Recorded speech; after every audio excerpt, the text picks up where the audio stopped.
They're the Combini Boys. They're the Combini Boys. They're the Combini Boys. Hey, Mike. Hey, Matt. How's it going? 2 thumbs up. Mike was in NYC this past week, so good to nice. feel alive. Yeah. And, so feeling good. On top of the world. How are things in Crudo Bay? Yeah, things are pretty good. As I was telling you, I was helping with the rice at my parents' house, and I'm feeling a lot of lower back pain. I'm actually supposed to hit the Lynx tomorrow. I'm going to play a quick 9 in the morning. Wow. So we'll see how that goes. I don't know how much I can kind of get that whipping, 300-yard swing going, but otherwise good. Having a Noto Goshi beer here, and things are all right. Awesome. Well, as usual, we got a lot to cover in this week's episode. So, what do you say we just jump right in? Hey, sounds good to me, Matt. It's a big week here. As Twitter's been blowing up. I think Japan, across the Konbini landscape, there's a fever that's catching wind over here. Matt, you can tell maybe from my background, Family Mart is about to enter one of the great tournaments challenges that I think we've ever seen. Matt, what I'm talking about is, on this show, we love the Famichiki. We've had a couple episodes where we tell epic tales of the Famichiki. It was the winner of the Konbini tournament. Yes. And Matt, Family Mart has a campaign coming up, and this is called the Famichiki O Kettei-sen. In other words, the king of the Famichiki. And what's going on here? Well, let me tell you. This is a competition, and it is starting on September 21st, and it will last pretty much a whole month until October 18th. And during that time, the person who eats the most Famichikis will receive a year's worth of Famichikis. So when we say we're talking about the king of the Famichiki, this is an eating competition. We're trying to see who can eat the most Famichikis in 1 month. And Matt, before we get into our remarks and thoughts on this, I just want to kind of walk people through what is actually going on here. Like I said, this is a 1-month competition. Yep. What you have to do, you download the Family Mart app. And on that app, you buy Famichikis. And so that's how they sort of determine how many chickies you've had or that you've bought. So, okay. So, hey, that's exciting. Well, they've got a number of sort of groups here and sort of leagues here. So there's the All Japan leaderboard.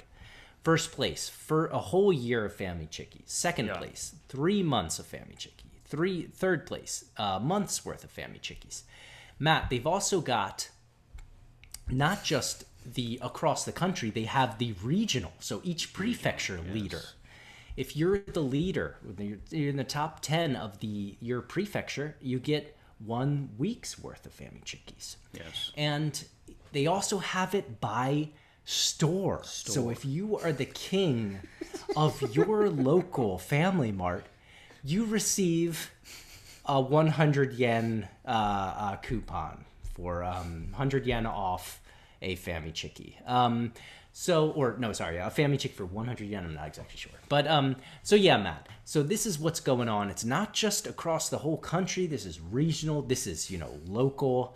A lot to be excited about here. Matt, what do you think about this campaign coming up? I love how they've done this because you think, this is just going to be a national campaign. No. Yeah.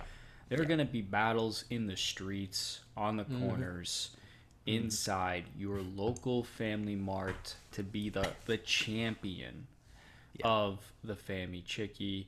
Mike, I gotta say, I gotta believe you're gonna be a strong contender. You typically eat, under normal circumstances, about one a day, sometimes two. I've heard sometimes as many as three a day. That's why I do question the. They say a year's worth of Famichiki is 365 chickies. Questionable if that's the right number, especially if you're winning this tournament. Surely you're eating more than one Famichiki a day.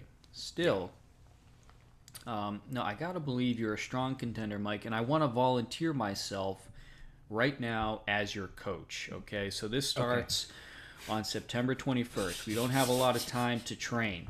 It starts at midnight, by the way. Okay, 100 hours. This is when this thing gets going. So we have less than 3 days to get you in shape. These are water balloons, juice bombs. We all know that. First thing, I want you sipping canola oil between now and the 21st just to get you warmed up. I want your inside lubed up like a slip inside. That thing's got to exit faster than a, 200-pound 11-year-old flying down Geronimo. You know what I mean? You gotta be in shape for this thing. Yeah. I want you on that proverbial treadmill as you try to at least conquer your local store. Yeah.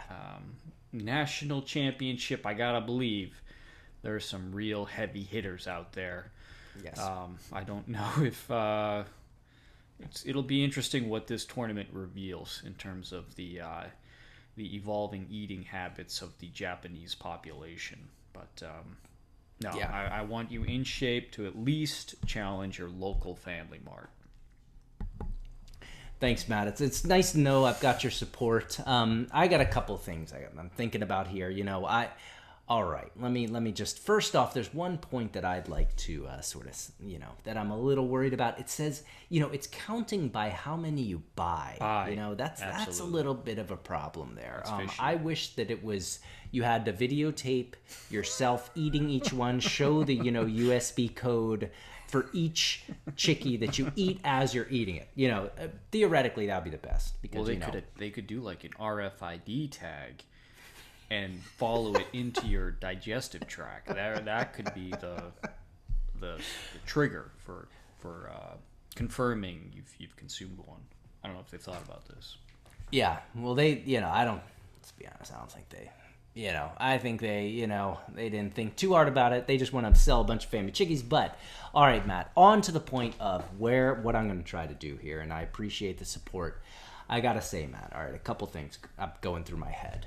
So yesterday, we're about to enter Silver Week, and it was Friday night. Mai, she, she went out and bought some Akiyoshi and brought it back to the house.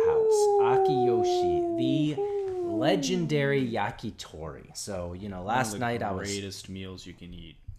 No doubt. Oh, yeah. Every time you come over, we go to Akiyoshi. It's one of our... It's the best. So, all right, I ate a bunch of that, drank a bunch of beer. This afternoon for lunch, went and got the Tsukimi Burger from McDonald's. So I've been just, shitting like crazy all day, Matt. I'm gonna tell you. So I'm a little worried. I'm going in on this. I'm starting this competition on. I have a feeling I'm gonna be kind of out of shape, but like you said, I got to get back into shape. But one other thing that I was thinking, and this is kind of making me a little sad. I recently saw the Evander Holyfield came back and had a boxing match against, I forget who it was, an MMA star, and he just got knocked out. Evander Holyfield, one of the great heavyweight boxers of all time. And I was watching that, and then I saw this campaign. It kind of made me think a little bit of myself, man. I got to say, because, you and I, we're in our 30s now. We're both married. I will say... 10 years ago, if this competition came out, I would aggressively try for that, nationwide top ranking. At least the prefectural. But, these days, Matt, I'm not getting to the konbini as much. I'm not having as many chickies. Like you said, I'm one a day. So I don't want to, get our listeners, I don't want to get, the hopes high that, maybe we're going to take this home. But I will say, I do hope to take that local one. Because if I can't take that local one, that would be a great shame to both you and me. I feel like it's important that I can at least conquer that local Family Mart in Kurdo Bay. So that's what we're going to try to do, Matt, and we'll see what happens. But, it is a month long. I wish it was like a week. A month is a long time to just... It's not a 100-meter race. This is more of an 800-meter. It's a slog. It's going to be a slog. I got to say, as your coach, Mike, I disagree with your... Yeah. I think you got started off right. Hammer some akiyoshi. A little entry-level, light grilled chicken. And then the Tsukimi Burger, you got to get some highly processed garbage food inside you. Right. Those two things combined, the high-quality akiyoshi, light chicken, the highly processed Tsukimi Burger, you're already blowing it out. I think you got it going in the right direction. Okay. As your coach, I feel like you're in good shape. I do agree. I don't know if we're going to get anywhere close to the country champion here. Yeah. The Olympics, you're right. That dream has sailed. Yes. Yep. Mid-late 30s, not going to happen.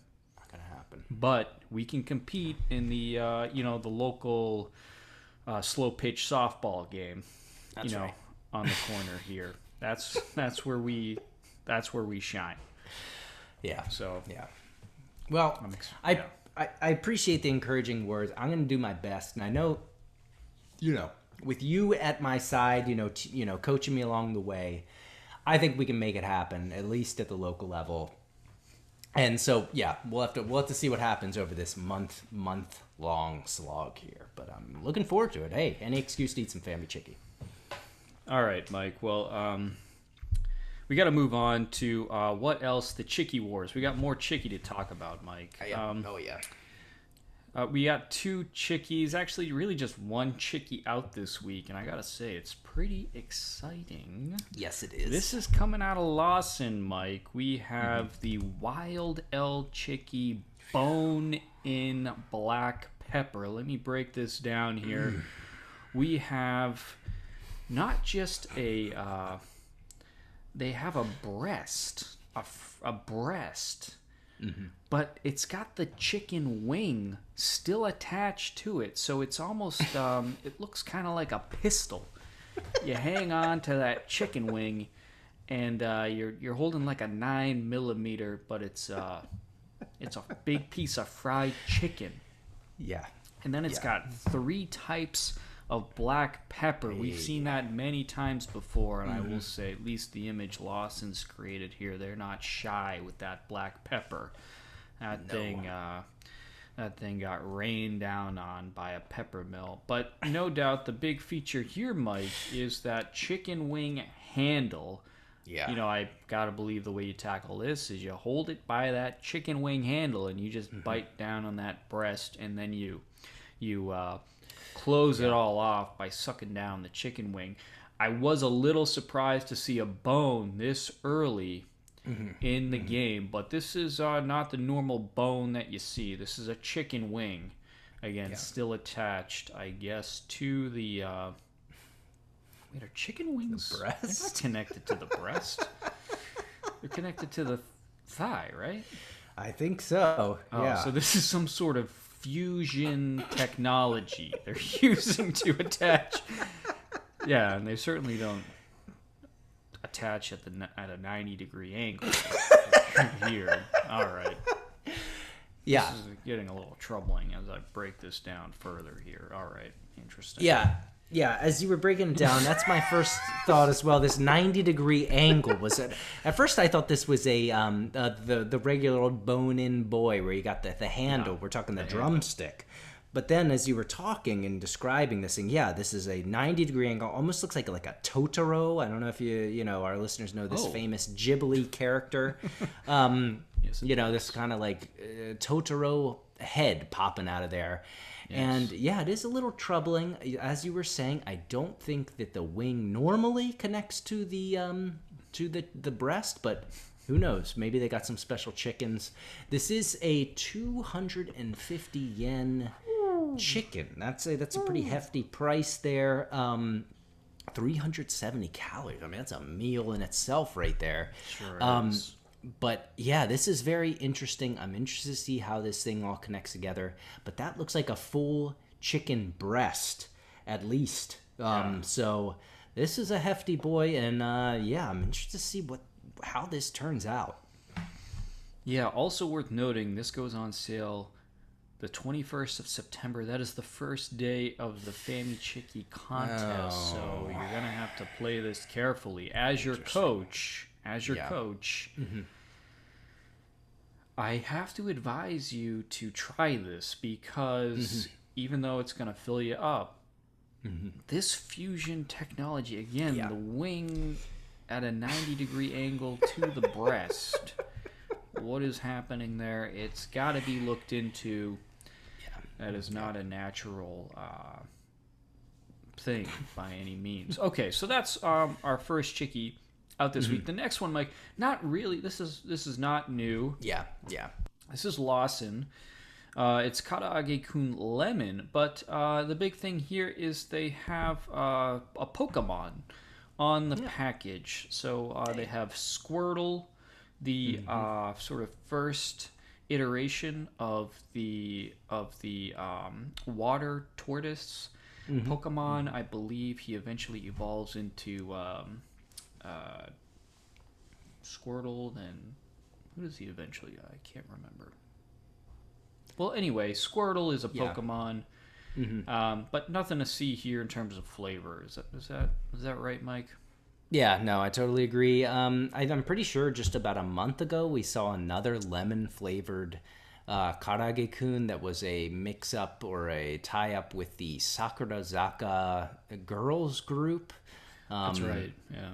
Yeah, it's only it's only been a month or so. So maybe that's their new thing, any sort of tie up, they're just going to throw the lemon flavor on there, which, hey, can't complain about that. But yeah, hey, I love Pokemon, they're really fun. And Squirtle, he's a nice guy. So, hey, can't complain. Love lemon, but yeah, nothing too new here. All right, that wraps up the Chickie Wars, just those two, and really only one. It is a big one, that Wild El Chickie. Again, the breast connected to the wing. So, still big news out of the Chickie Wars this week. No doubt, and I appreciate the guidance. I will go out and get this before I get that first Famichiki. All right, Matt. We're heading over to the scoreboard this week. We've got some interesting numbers.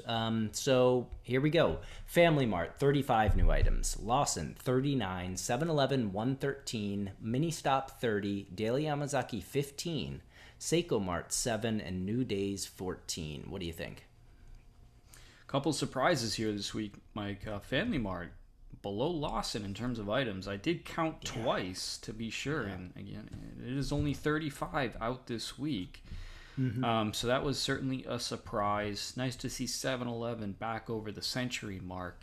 And Daily Yamazaki 15, which I think is a big number for those guys. So yeah, a couple surprises this week on the scoreboard. Yep. And, Family Mart, I will say they're a little low, but maybe they're just, they're prepping for this, the big competition coming up. Yeah, so that could be what we're looking at. All right, Matt, so let's head over and check out our winners and losers. So to start, let's look at your loser. What do you got this week? Boom. Oh, here Mike, we've seen it a few times. This is the Pizza Sando. This is it has nothing to do with pizza. It has nothing to do with sandwiches. This is a kind of thick tortilla, and inside there's usually some tomato sauce, meat, and melted cheese. But Mike, here they're doing a tie-up, a collaboration with Calbee potato chips. They're featuring their consomme double punch flavor chips inside of this pizza sandwich. So my question to you, Mike, is how many bong hits does it take to get to the center of the consomme double punch pizza Sando? Gosh, I mean, can't we just open a dispensary by now, for Christ's sake? These people deserve to have this kind of food. There's no other human on earth other than somebody just totally zonked out on grape punch bong hits. It's just a silly item. Terrible. I would never seek this out sober. No, yeah, I think this marks at least the third time that the Pizza Sando has made it onto our losers list. It was actually the first time we ever both chose the same loser, was that original Pizza Sand. Yeah.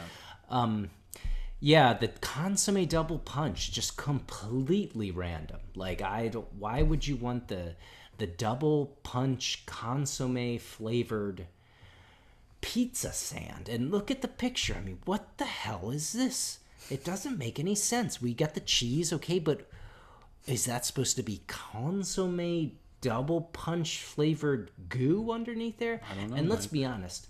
I went out and I got one of the original pizza sands. I sent you the picture. This thing is not big. It's a rinky-dink little piece of crap. And, you know, they make it look so big. It's like a burrito. No way. I'd say, let's just retire it from, you know, come on. Like you were saying, how many bong rips does it take? I'd say probably one, you know, at least one. Probably at least one. We have one or so. You probably eat this. But, yeah, Matt, as always, a shame to see the old picturing, you know, the only guy really enjoying this right now is Suga. You know, he's just retired, just got totally blitzed by Corona in the Olympics. And, you know, I see him. He's probably at Maruyama Park, almost blackout drunk, shirt off, belt buckle undone. He's got pizza sauce all over his chest. He's got about 6 cans of Asahi and 4 1-cups surrounding him, and he's just choking down this consomme double punch pizza Sando. That's where you got to be in life. Yeah. To make this look attractive. Yeah, no. If not, you know, do not touch this thing. All right, Matt. Gonna go on to my loser. Also a sort of, revisit. This is New Days with this bizarre series they have that they call it the Sugo Oni, which is like sugoi onigiris, which are like crazy onigiris. We looked at one before. I think they had a whole bento's worth of things inside of a. Oh yes, that was a. Yeah. Oh yeah. wow. But yeah. So this is that same series, and Matt, this one, what do we got here? So Sugo Onigiri rice burger. All right, rice burger with the buta don fu, you know, in the pork donburi style. So, all right, first off, there's a lot going on here. First off, this is not an onigiri. I don't know why they're even calling it this. No. What they've got a layer of flavored pork. Yep. We've got a layer of rice. They have a layer of pork, and then again, they have a layer of rice. And then they have a little teeny little handle of seaweed there. And I guess that's why they're calling this an onigiri. But come on, Matt. You know, this Sugo Oni series, it's fun. It's pretty crazy, like the things they're making, but completely, you know, impractical. First off, they're calling this a burger. There's no, you don't get a burger where a burger doesn't work like bun, burger, bun, burger. Like, that's not how it works. Or bun patty, because that's what we got going on here, you know. We got to sandwich this thing between that rice. And so, yeah, a lot of times I pick up items I think are impractical. This is definitely on that list. It just doesn't seem like you could eat this without just destroying your clothes. So, yeah, Matt, you know, again, nice to see New Days, but unfortunately on the losers here again. Yeah, Mike, totally impractical. They got the nori to try to hold it together as if that little thin strip of seaweed is going to save you from that saucy pork just slipping and sliding all over the place. Yeah, this is definitely, it's 3 in the morning, work's over, and that's the only time you could possibly eat something like this because half of it's just going to spill all over you. Yep. No. There's some whacked out products coming out these days. This sort of reminds me of Nissin. We saw on Twitter they're releasing cup ramen flavored sodas. Oh, right. And we talked about this with Patrick St. Michel a couple of months ago, where the conveni has really slowed on the outrageous items that they're selling. Here, the Sugo Oni, this is kind of up there in terms of whacked out stuff. Nishin, not the conveni, it's the Cup Ramen Company. Again, cup ramen flavored soda. Seafood cup ramen flavored soda is out there, ladies and gentlemen. But yeah, this, I guess it might taste good, but in terms of like practicality, this totally messes up the whole onigiri concept, which is you have a nice, simple, clean bite of food. Exactly. Yeah. Exactly. All right, Matt. Well, okay. We had a couple of losers here this week. Let's head on to our winners. I'm already like what I'm seeing in this tab. Yeah. My favorite 2 words. All right, Matt, what are we looking at this week? Mike, I can't help myself. So often this is where I find myself landing. We're back at Lawson with the Uchi Cafe, and they're saying specialite with a lot of accent marks. I'm pretty sure they're just making up words that they think are French. But Mike, this is the custard flan caramel caramel purarine. I don't know what that means, honestly, but let me just break this down for everybody. We have a thin little wafer crispy cookie, rectangular shape on the bottom. On top of that, we have a custard flan. Nice big slab, actually. It's a rectangular shape, big old slab, and then we have caramelized sugar on top. Mike, like I said, I was in New York City this past week, and I had a chance to go to the Dominique Ansel Bakery. Mike, this is home of the cronut, the item that got a lot of attention several years ago. And I gotta say, Mike,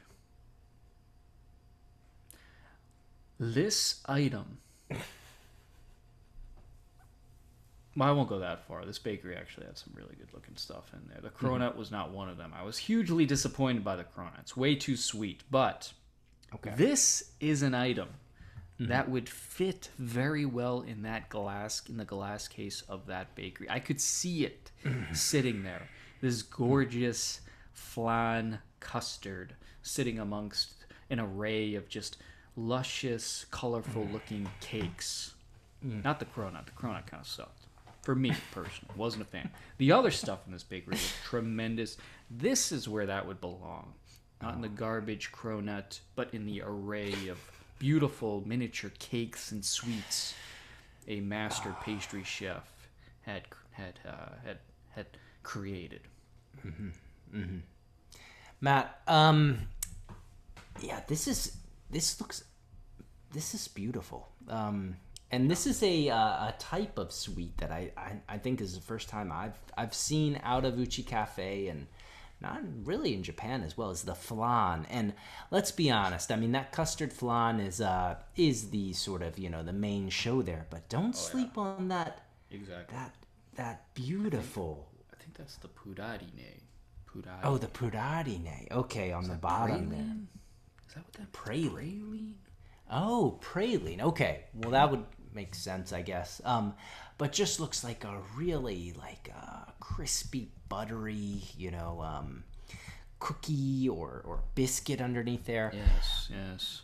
Matt, this looks great. And from the description you were talking about in New York, I just had something that hit me. And actually, before the show started, we were talking about exporting items from Japan to the States. But how about this? Yes. New York City, you open up Uchi Cafe, shop, and all you do is you just sell these Uchi Cafe sweets. I think that would really catch on, and I don't think you could probably sell these for $10 a piece, and people Easily. wouldn't even bat an eye. Yep.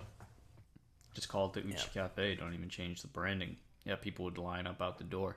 By the way, I did confirm that is an almond praline on the bottom. Holy moly! I don't actually know what a praline is, but it's nuts that have been made into like a crispy cookie thing with sugar and cream. So you can it's like a little nut cookie. Oh man, Yes. amazing! All right, Matt. Yes. All right, well, going on to my winner this week. Not as exciting, I gotta be honest, and not even really a winner. I just am feeling some local pride here, Matt. Okay, it's not popcorn. All right, this is 7-Eleven. All right, I got a couple reasons why I picked this as my winner. First off, what is this?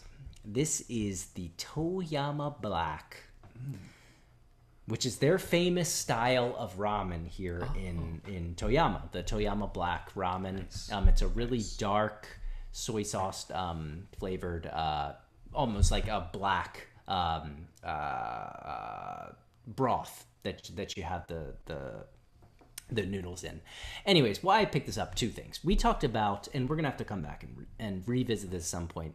We talked about Nissin Cup Noodle as the introduction to instant noodles in Japan. But, it's not just cup noodle. There's all types of dry instant noodles at the Konbini. Every week, they've got a new specialty one. There's tons. There's probably 20, 30 different flavors and like varieties that you can get at any time. So why did I pick this one? Hey, it's Toyama Black, where I live in Toyama, and I love it. On the front here, they just say, Toyama Black, amazing Toyama. That's, feeling a little local pride here. You can see you got, it's pretty basic instant noodle here. You got the noodles, you got some sauce, you got the spice, and then you got the little, the stuff that goes on top after you've already, you've finished it off, sort of like the finishing top. And this is something I really love about these instant noodles. It's not just one broth or one powder. There's usually like all types of configurations and things you got to put in at different times. You put this in before the hot water. You put this in after the hot water. It's always really exciting. So yeah, I thought it'd be a good chance to just kind of talk about instant noodles like this. And hey, it is an amazing Toyama Black. So yeah, that's my winner or my sort of feature for this week. I love these big fancy bowls of instant ramen. They are delicious. Yeah. And there it is, right on the cover. Amazing. Oh yeah. Toyama. That's the way to sell it. Yeah. I said it once, I'll say it again. These bowls of ramen look way better than most of the fresh ramen you can get in Boston. It's ridiculous. It's outrageous. This is another opportunity here. We could set up the Uchi Cafe and then the instant ramen cafe and just blow everybody out of the damn water here. Yeah. Yeah. That's a great idea. Yeah, you see people putting like red onion in ramen here. No, my Diced red onion. Yeah. What's up with that? ridiculous. Damn idiots. We could just be opening up these little pouches, little cup, boiling hot water. We're making money between that, Uchi Cafe, and then we just uncovered a pretty big scandal related to the Japan, so the Agriculture Association. There, yeah, we're starting to break into something big, but we're gonna have to make some moves there. So yeah, we could be rolling in some real dough here fairly quickly. I gotta say, of all the ideas, I think the instant noodle cafe is a great one because Matt, I'm sorry, you're just saying, I mean, we're just talking about this, but it thought to me, not only is it a great idea and fun, you get in there, you got all your little sauces and everybody's excited to do that. They're also imperishable. Like this could be like a whiskey bar, like you buy these things. This is a 50-year-old instant ramen. This is one of the original cup noodles developed by Ando Momofuku in his garage in 1952. Yeah, yes. Exactly. Yes. I'm telling you, man. $5,000. Yeah, exactly. Maybe more. Maybe more. I mean, great idea. That is a good idea. That'd be really fun. That would be really fun. Yeah, man. All right, Matt. Well, hey, we got ideas. You're looking for ideas? Tune in here because we got them. All right, Matt. That's it for the scoreboard this week. Just real quick, I did get a notification on my phone. We do have a breaking news story here. One of our Twitter followers, Stone Cold Kills Her. She is throwing up and shaking after eating at the Konbini. She is said to have eaten a Famichiki and a tuna egg sandwich. Tough situation there, Mike, especially with the contest about to break. Just be careful. A lot of Picari sweat. Yeah. Oh my God, that's maybe, terrible news. I hope maybe a scoop of Oden to inoculate you against anything that might be. Yeah, tough situation, but breaking news there. Okay, well, our hearts go out to her. It's a it's a rare, I'd say, circumstance. Konbini, usually this is highly, highly processed food, so I hope that she recovers quickly. And but yeah, that's a little bit. That could throw things off on this whole competition. We'll see how that goes. It's concerning. We wish her well in a quick recovery. No doubt.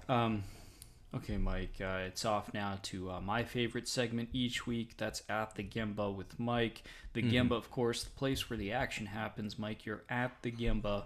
What do you got for us this week?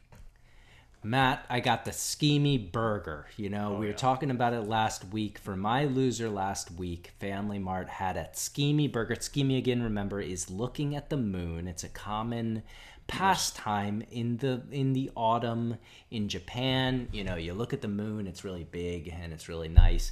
Well, McDonald's, let me tell you, we talk about this probably once a month. The Schemey Burger at McDonald's, every year it comes out. It's a huge event. It's I think probably the best recurring item at McDonald's in Japan. And so, we were talking about it last week too. I went out this afternoon, like I told you, Maya and I, we both had it. I wanted to just, give you the update, the yearly update, how are things with the Schemey. All right, here we go. Matt, all right, we got our classics here. By the way, look at this site. This is McDonald's Stunning. Japan. It's just beautiful. It's Stunning. Just goddamn beautiful. All right. So what do we got? We got the legend. We got old Schemey himself over here. Next, we've got the Schemey cheese. That's another, classic there. Yeah, just add a cheese in there. Again, let me frame this for our listeners who maybe don't know the Schemey Burger. You got bun. Starting from the top, you got bun. You've got the sauce, which we determined is ketchup and mayonnaise mixed together. You have a slice of bacon. You got an egg. And then you got the burger, and then you got the bun. So the cheese Schemey just has that cheese. And then each year they have that sort of mystery, the new guy in town.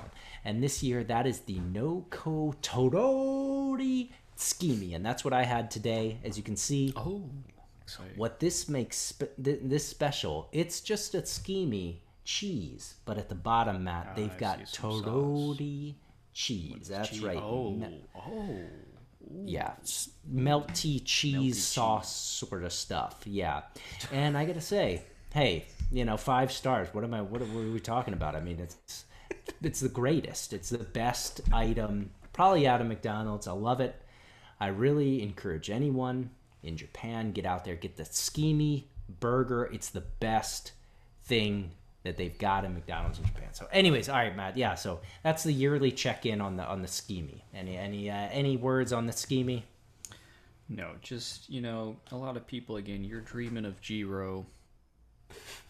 That's fine. But also, go to McDonald's in Japan. It's a whole nother level. By the way, New York City, Jiro's apprentice, Mr. Nakazawa, the guy who cries after successfully making the egg dish, breaks down crying. He started his own sushi place in New York City about 5-6 years ago. He's got a B on his window for his sanitation score. Wow. A little surprised there.